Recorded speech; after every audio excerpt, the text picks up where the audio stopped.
We're talking about Glasgow, Yeah. a city that went from a struggling industrial center to Scotland with style. Scotland with style. Can you believe that transformation? It's pretty wild. Dr. Beatriz Garcia really breaks it down in her presentation, Exchanging Culture for Style. Okay. I got excerpts from that, and let me tell you, her insights are fascinating. Okay, so rewind to the late 1970s. Mm-hmm. Glasgow had a pretty rough reputation back then, one of the worst in the UK, actually. Yeah. How do they even begin to turn things around? Well, they actually got inspired by something kind of unexpected, the American concept of festival marketplaces. Oh, interesting. Think of Boston's Faneuil Hall, a historic area revitalized with shops and restaurants and, of course, festivals. Okay. So this sparked a shift in Glasgow, moving away from straightforward city management to a more entrepreneurial approach. So they realized they needed to spruce things up a bit, make the city more visually appealing, right? Exactly. Re-aestheticization is the academic term. Okay. And they knew this wouldn't happen overnight. Yeah. Glasgow had to actively market itself as a desirable destination. That's when they established the city's first tourist office, Oh, wow. started developing visitor plans, and focused on attracting people through events like Mayfest and the Jazz Fest. Yeah, those festivals were huge, weren't they? Yeah. But it wasn't just about events, right? No, they also made some big investments in cultural attractions. Okay. Think of the Burrell Collection, which houses a world-renowned art collection, and the St. Enoch Center, a major shopping mall. Right. These projects sent a clear message. Glasgow was investing in itself and becoming a place worth experiencing. So they were laying the groundwork step by step. Yeah, and it's fascinating to see how they really ramped up their efforts between 1983 and 2003. Okay. They went through these distinct phases of image evolution, from Glasgow Smiles, which emphasized friendly faces, to Glasgow Cultures, highlighting the arts scene, and finally, Glasgow Styles, which projected a modern, cosmopolitan vibe. It's like they were testing different approaches, seeing what stuck. Exactly. Each phase had its own marketing strategy. Okay. For example, in 1986, when they were bidding to become the European Capital of Culture, they showcased their rich artistic heritage. Yeah. Especially the presence of national companies like Scottish Opera and the Scottish Ballet. Then just a year later, they shifted their focus. Right. They started promoting the team behind the bid itself, the festivals unit, and their PR group. It was a brilliant move. Yeah. It humanized the city's ambition, showing that passionate people were driving this transformation. Okay. And then in 1988, they launched the Glasgow's Alive campaign and hosted events like Garden Fest, showcasing this renaissance they were creating. And they weren't afraid to get a little edgy. In 1989, they brought in Peter Brook's production of the Mahabharata, a groundbreaking avant-garde piece of theater. It was a statement, that's for sure. Yeah. They wanted to be seen as a cutting-edge cultural destination, a place that embraced the unexpected. Right. And of course, in 1990, they achieved a major milestone, becoming the European Capital of Culture. I can only imagine the energy in the city that year.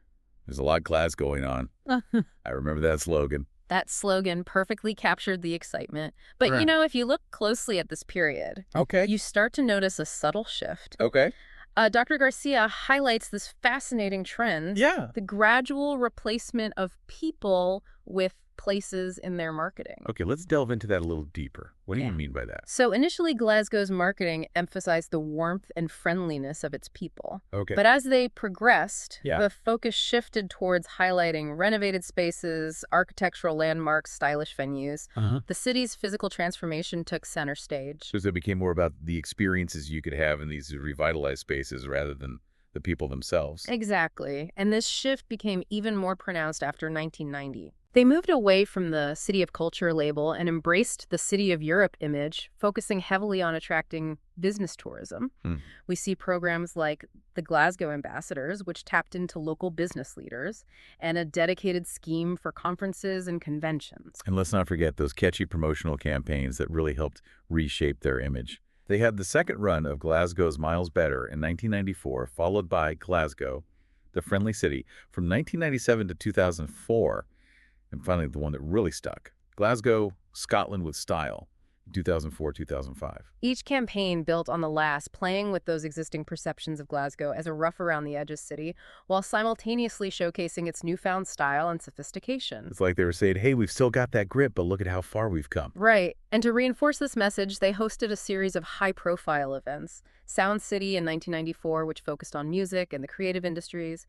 the City of Visual Arts in 1996, and the City of Architecture and Design in 1999. Wow. They were determined to showcase Glasgow as a modern, thriving hub. It's clear that they had a very deliberate strategy in place. Yeah.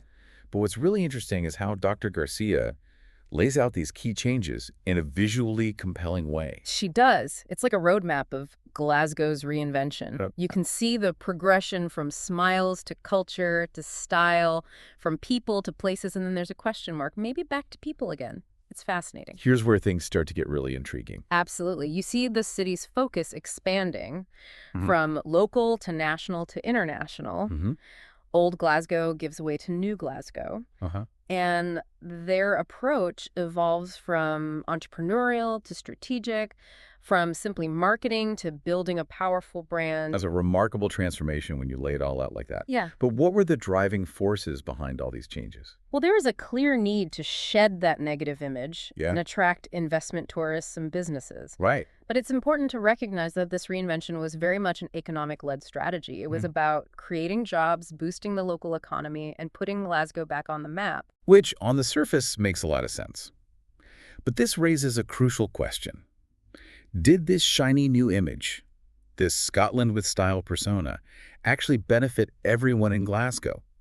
Was there a social agenda alongside the economic one? That's the million-dollar question, isn't it? Yeah. And that's where Dr. Garcia's analysis really gets insightful. She points out that while attracting investment and creating jobs is important, it's crucial to consider how those benefits are distributed. Okay. Are they reaching everyone, or are certain areas being left behind? So it's not enough to just make the city look good. Right. You have to make sure that everyone who lives there is actually benefiting from these changes. Exactly.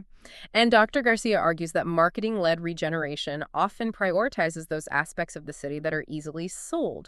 The trendy neighborhoods, the cultural hotspots, the visually appealing areas. But what about the less marketable areas, the neighborhoods that might not fit that Scotland with style image? That's a critical point. Yeah. Dr. Garcia asks us to consider whether this approach unintentionally exacerbates existing inequalities. Oh, I see. If investment is concentrated in certain areas, could it lead to neglect of other parts of the city?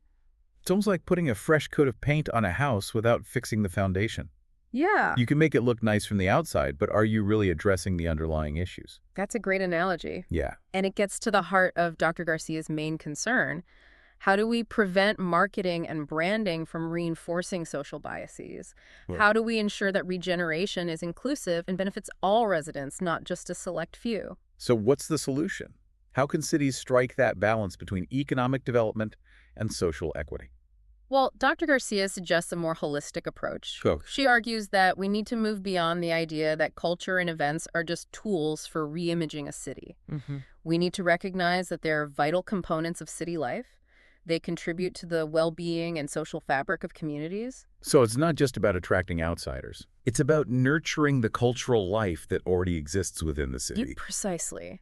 It's about investing in community-based arts initiatives, preserving cultural heritage, and creating opportunities for all residents to participate in the city's cultural scene. That sounds like a much more sustainable and inclusive approach. Yeah. It's about creating a city that's not just stylish, but also genuinely livable and welcoming to everyone. Exactly. And Dr. Garcia emphasizes that cities shouldn't let city images dictate urban and social policies. She advocates for a more integrated approach where marketing and branding work in tandem with social and cultural policies to create a more equitable and sustainable future. So it's about using these tools responsibly and with a clear understanding of their potential impact on all aspects of city life. Absolutely. Glasgow's transformation offers valuable lessons, both positive and cautionary. Yeah. It shows that a city can successfully reinvent itself, but it also reminds us that we need to be mindful of the potential downsides of an image-driven approach. It's about finding that balance right. Yes. Attracting investment and boosting the economy while also ensuring that all residents share in the benefits. Right. Glasgow's story is inspiring, but it's also a reminder that true regeneration requires a comprehensive and inclusive approach. It's not just about creating a stylish facade. It's about building a city that works for everyone.